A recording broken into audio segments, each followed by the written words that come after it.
کہ آدم علیہ السلام کو جب ساری چیزوں کے نام بتائے گئے اور سب کچھ علم دیا گیا اور پھر جنت میں رکھا گیا، جنت کیسی ہے؟ وہاں کسی چیز کی کمی ہے؟ کوئی چیز کی کمی نہیں، ساری نعمتیں ہیں، لیکن اس کے باوجود آدم علیہ السلام کو کچھ بے قراری تھی۔ کیوں؟ اس لیے کہ انسان جو ہے تنہا نہیں رہتا، انسان کو کوئی دوسرا انسان چاہیے۔ انس سے بنا ہے انسان، انس کہتے ہیں محبت کو، اس کے فطرت میں ہے، یہ کھچاؤ، دوسرے کے ساتھ اس کا کھچاؤ ہے، لگاؤ ہے، دوست بناتا ہی ہے، اکیلا نہیں رہے گا انسان۔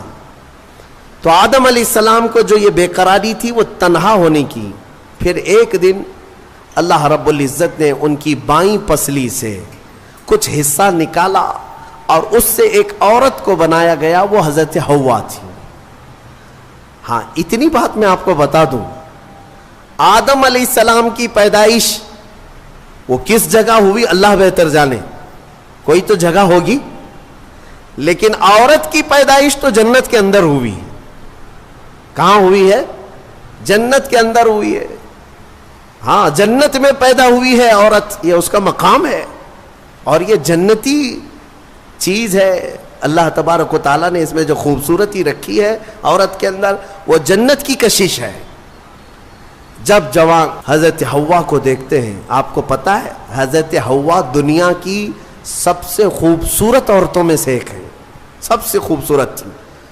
آدم علیہ السلام ان کی طرف ہاتھ بڑھانے لگے، رب تعالیٰ کا حکم ہوا، آدم تمہارے لیے حلال نہیں، تم اس کا مہر ادا کرو، مہر ادا کرو۔ مہر دینا یہ جنتی قانون ہے، آج بھی ہمارے نکاح میں مہر رکھا جاتا ہے۔ آدم علیہ السلام نے عرض کیا کہ مولا میں یہاں کس چیز کا مالک ہوں، کیا چیز مہر میں دوں؟ رب تبارک و تعالیٰ نے فرمایا آدم تمہاری اولاد میں اخیر زمانے میں میرا ایک محبوب نبی پیدا ہوگا، جس کو آسمانوں میں احمد، زمینوں میں محمد کہا جائے گا۔ آدم تم اس پر 20 بار درود بھیجو، یہ حوا کا مہر ہو جائے گا۔ شیخ عبدالحق محدث دہلوی رحمۃ اللہ علیہ نے بھی اس کو لکھا ہے، آپ اندازہ کرو ہماری ماں کا مہر درود پاک ہے۔ ہماری ماں ہمارے باپ کے لیے حلال ہوئی تو درود کے صدقے میں حلال ہوئی، اور جس کو درود سے چڑ ہے اسے سوچنا چاہیے کہ حلال ہونے کا طریقہ آدم علیہ السلام کے لیے حضرت حوا درود رکھا گیا۔ درود کے منکر تو کہاں جائے گا کہ اپنے ماں باپ کے بارے میں شک کرے گا؟ آدم علیہ السلام اس کے بعد حضرت بی بی حوا کو چھوتے ہیں، دونوں مزے سے رہ رہے تھے۔ قرآن میں اللہ فرماتا یا آدم اسکن انت وزوجک الجنت فکلا منہا حیث شئتما۔ رب فرماتا ہے تم اور تمہاری بیوی جنت میں رہو، جو چاہے کھاتے رہو، جہاں سے من کرے کھاؤ، جنت میں گھومتے رہو، پھرتے رہو، ساری چیزیں تمہارے لیے اب حلال ہیں۔ لیکن رب نے فرمایا تھا وَلَا تَقْرَبَ هَذِهِ الشَّجَرَةَ، ایک درخت ہے اس کے قریب مت جانا، ایک درخت ہے اس کے قریب مت جانا۔ اللہ کی طرف سے منع تھا، وہ درخت کے قریب جانے کی ممانعت آئی تھی، تو ہوا کیا؟ ابلیس لعین جو بارگاہ سے مردود ہو گیا تھا، اب اس کی ڈیوٹی ہو گئی تھی کہ آدم علیہ السلام کو بہکائیں یا پھر ان کی ذریت کے خلاف کچھ نہ کچھ سازشیں کرتے رہے، اس کی ڈیوٹی ہو گئی تھی۔ اس وقت تک وہ فرشتوں میں بھی جاتا آتا تھا، جنت کے دروازے تک بھی پہنچتا تھا۔ روایات یہ بتاتی ہیں کہ ایک دن جنت کے قریب وہ گیا، آدم علیہ السلام اور حضرت حوا کو بلایا، کہا کہ تمہیں پتہ ہے اس درخت کے قریب جانے سے کیوں منع کیا گیا ہے؟ آدم علیہ السلام نے پوچھا کیا بات ہے؟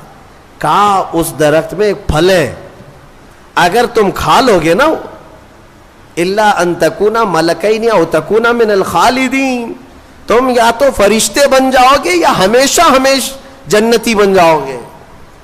ہاں اگر کھا لیے تو ہمیشہ کا ہو جائے گا، پکے ہو جاؤ گے، اس لیے تمہیں روکا گیا ہے، کھانے سے روکا گیا ہے کہ تم کنٹینیو نہ ہو جاؤ، یہاں پہ ہمیشہ کے نہ ہو جاؤ۔ آدم علیہ السلام اس کی باتوں میں نہیں آئے، لیکن اندر آنے کے بعد حضرت حوا بار بار کہنے لگیں آدم علیہ السلام سے کہ ایک بار پھل کھا کے تو دیکھتے ہیں, کھا کر کے تو دیکھتے ہیں. حضرت آدم علیہ السلام نے منع کیا, رب تبارک و تعالیٰ نے قریب جانے سے منع کیا ہے, وَلَا تَقْرَبَ هَذِهِ الشَّجَرَةَ. اب یہاں پر شیطان نے ایک لاجک سکھائی, منطق. ہاں قریب جانے سے منع کیا نا, درخت کا پھل کھانے سے تھوڑی نا منع کیا. تو حضرت بی بی حوا نے پھل توڑ کر کے آدم علیہ السلام کو بھی پیش کیا, خود بھی کھائیں. جیسے ہی ان دونوں نے کھائے, قرآن میں اللہ فرماتا ہے دونوں کے کپڑے اتر گئے, لباس اتار لیا گیا, پورا کا پورا لباس اتار لیا گیا. جنت کے کچھ درختوں کے پتوں سے انہوں نے اپنا جسم چھپایا. پھر فوراً حکم آیا اللہ کا, قال اہبطوا, اتر جاؤ تم سب کے سب, تم سب اتر جاؤ جنت سے, زمین پر جاؤ. اس لیے کہ اللہ تعالیٰ نے جس چیز سے روکا تھا تم نے وہ کھا لیا. آدم علیہ السلام کو بھی اتارا گیا, بی بی حوا کو بھی اتارا گیا. جنت میں اور جنہوں نے ان کا تعاون کیا تھا سب کو اتارا گیا, زمین پر بھیج دیا گیا. اور پھر الگ الگ آدم علیہ السلام کو سرندیپ پہاڑ پر جو سری لنکا میں ہے آج, حضرت حوا کو جدہ میں سعودی عرب میں. اتنا لمبا فاصلہ, اور پوری بھری دنیا میں دو ہی لوگ ہیں, اور ایک ادھر ایک ادھر. رب تبارک و تعالیٰ نے اتارا اور پھر یہ فرمایا ایک مدت تک تم کو زمین میں ٹھہرنا ہے اور پھر میری طرف لوٹ کر کے آنا ہے. آدم علیہ السلام اس بات پر روتے رہے, بہت روئے, تقریباً 350 سال روئے. سب سے زیادہ رونے والوں میں آدم علیہ السلام کا نام آتا ہے. پھر ایک دن ایسا ہوا کہ آدم علیہ السلام نے اللہ تعالیٰ کی بارگاہ میں یوں عرض کیا کہ جب میری آنکھ کھلی تھی, سب سے پہلے حضرت آدم علیہ السلام کی روح ڈالی گئی, آنکھ کھلی تھی, تو سب سے پہلے آدم علیہ السلام کی نظر جس چیز پہ پڑی تھی وہ لا الہ الا اللہ محمد الرسول اللہ. اللہ تعالیٰ نے اپنے نام کے ساتھ ایک اور نام رکھا تھا.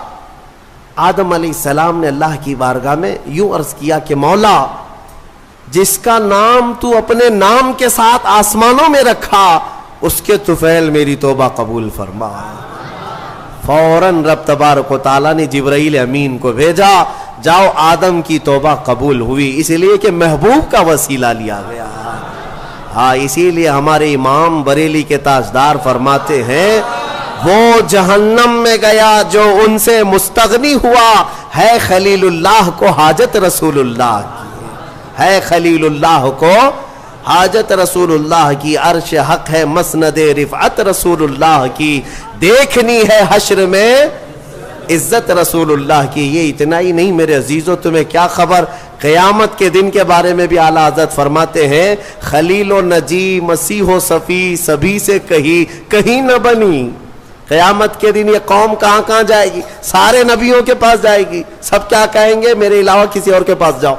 ہاں حضور فرمائیں گے آؤ میں تمہاری صفحات کے لیے ہوں. اس کو اعلیٰ حضرت فرماتے ہیں خلیل و نجی مسیح و صفی سبھی سے کہیں نہ بنی, یہ بے خبری کی خلق پھری کہاں سے کہاں تمہارے لیے. یا رسول اللہ کہاں سے کہاں تمہارے لیے, دہن میں زباں تمہارے لیے, بدن میں ہے جان تمہارے لیے, ہم آئے یہاں تمہارے لیے, اٹھے بھی وہاں. الحمدللہ حضرت آدم علیہ السلام کی توبہ قبول ہوئی. اس کے بعد آپ کو حکم ہوا حج پہ جانے کا, آپ حج کے لیے آئے. کعبہ اس وقت موجود تھا, فرشتوں کا تعمیر کیا ہوا تھا. آدم علیہ السلام سفر کر کے گئے حج کے لیے. یہاں سے ایک بات میں عرض کرتا ہوں, دنیا کا پہلا حج ہندوستان کی سرزمین سے ہوا. آدم علیہ السلام اسی زمین سے گئے, اور ہمارے لیے فخر کی بات یہ ہے کہ یہ ہندوستان ہمارے باپ کی زمین ہے.